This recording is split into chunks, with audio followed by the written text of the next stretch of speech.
Coffin Road proudly presents When I Was Dead by Vincent O'Sullivan, read by Ryan Marshall.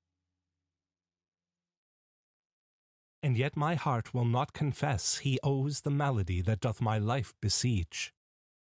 All's well that ends well. That was the worst of Ravenel Hall. The passages were long and gloomy. The rooms were musty and dull. Even the pictures were somber and their subjects dire. On an autumn evening, when the wind soughed and ailed through the trees in the park, and the dead leaves whistled and chattered while the rain clamored at the windows, small wonder that folks with gentle nerves went a-strain in their wits.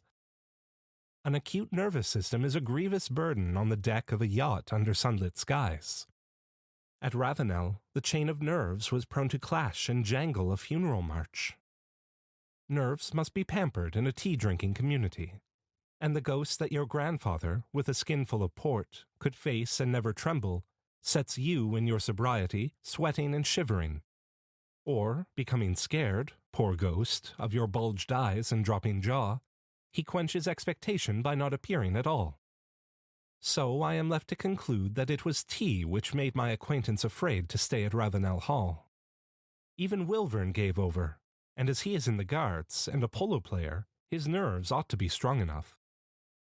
On the night before he went, I was explaining to him my theory that if you place some drops of human blood near you and then concentrate your thoughts, you will, after a while, see before you a man or woman who will stay with you during long hours of the night, and even meet you at unexpected places during the day. I was explaining this theory, I repeat, when he interrupted me with words, senseless enough, which sent me fencing and parrying strangers, on my guard. "I say, Alistair, my dear chap," he began, "you ought to get out of this place and go up to town and knock about a bit. You really ought, you know." "Yes," I replied, "and get poisoned at the hotels by bad food and at the clubs by bad talk, I suppose. No, thank you, and let me say that your care for my health enervates me." "Well, you can do as you like," says he, rapping with his feet on the floor. "I'm hanged if I stay here after tomorrow. I'll be staring mad if I do." He was my last visitor. Some weeks after his departure, I was sitting in the library with my drops of blood by me. I had got my theory nearly perfect by this time, but there was one difficulty. The figure which I had ever before me was the figure of an old woman, with her hair divided in the middle, and her hair fell to her shoulders, white on one side and black on the other. She was a very complete old woman, but alas, she was eyeless, and when I tried to construct the eyes, she would shrivel and rot in my sight.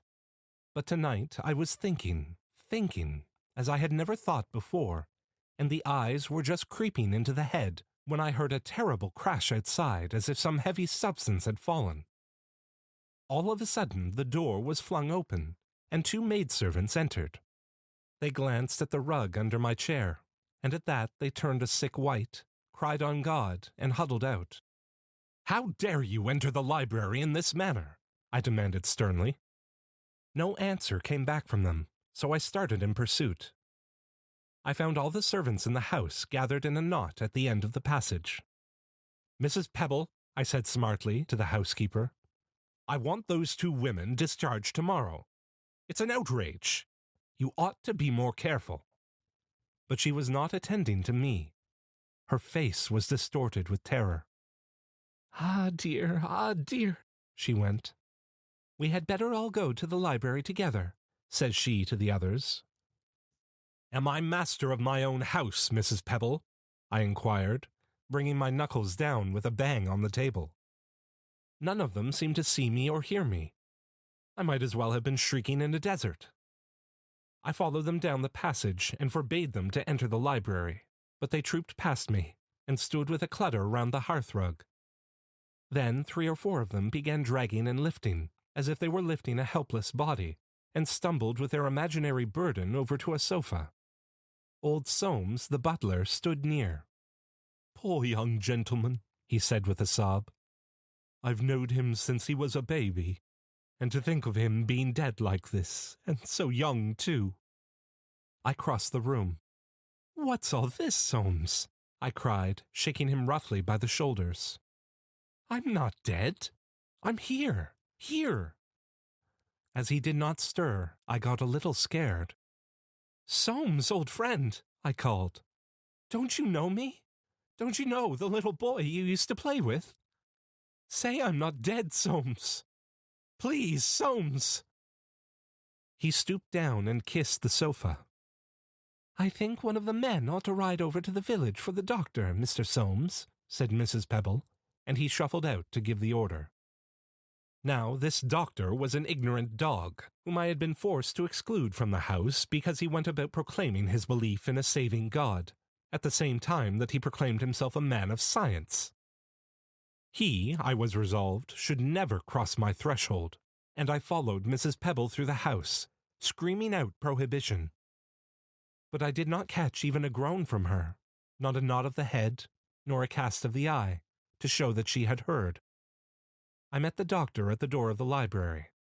Well, I sneered, throwing my hand in his face, have you come to teach me some new prayers?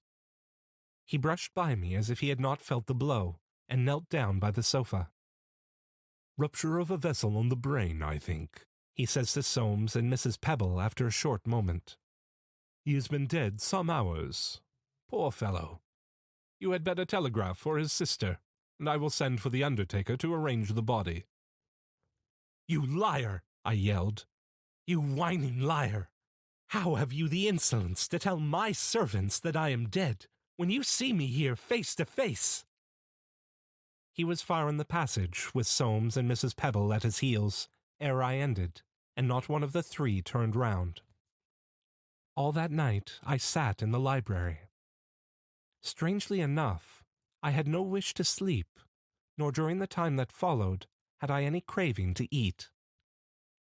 In the morning the men came, and although I ordered them out, they proceeded to minister about something I could not see.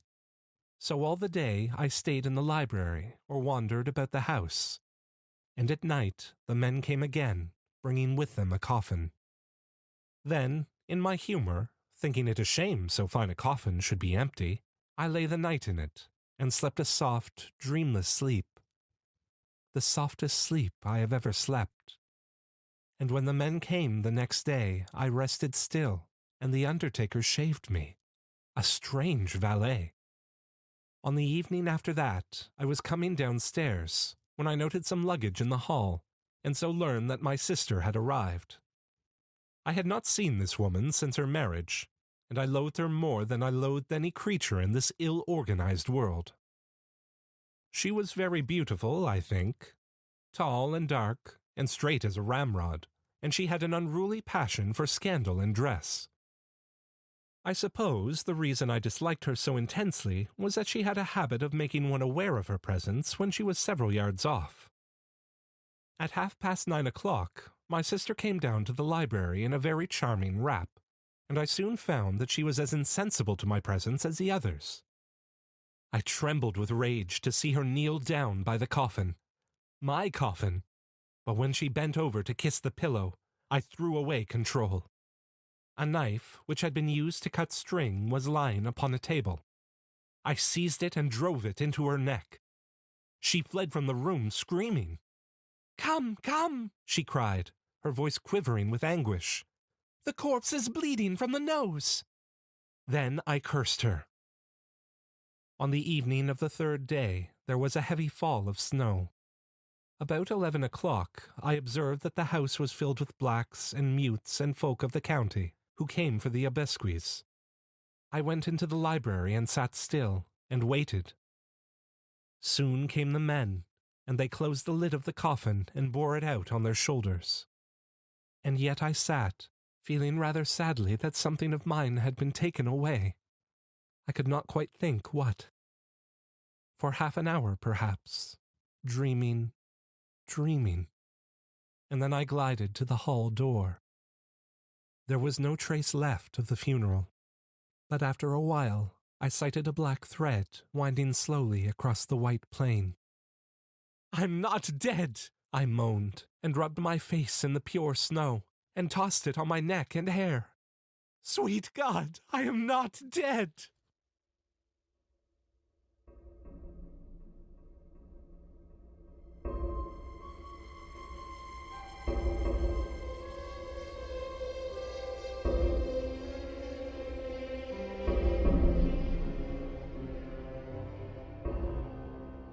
Thank you for listening to this Coffin Road production of When I Was Dead by Vincent O'Sullivan. Read and produced by Ryan Marshall. Theme music by Andrei Sitkov. Photography by Annie Spratt.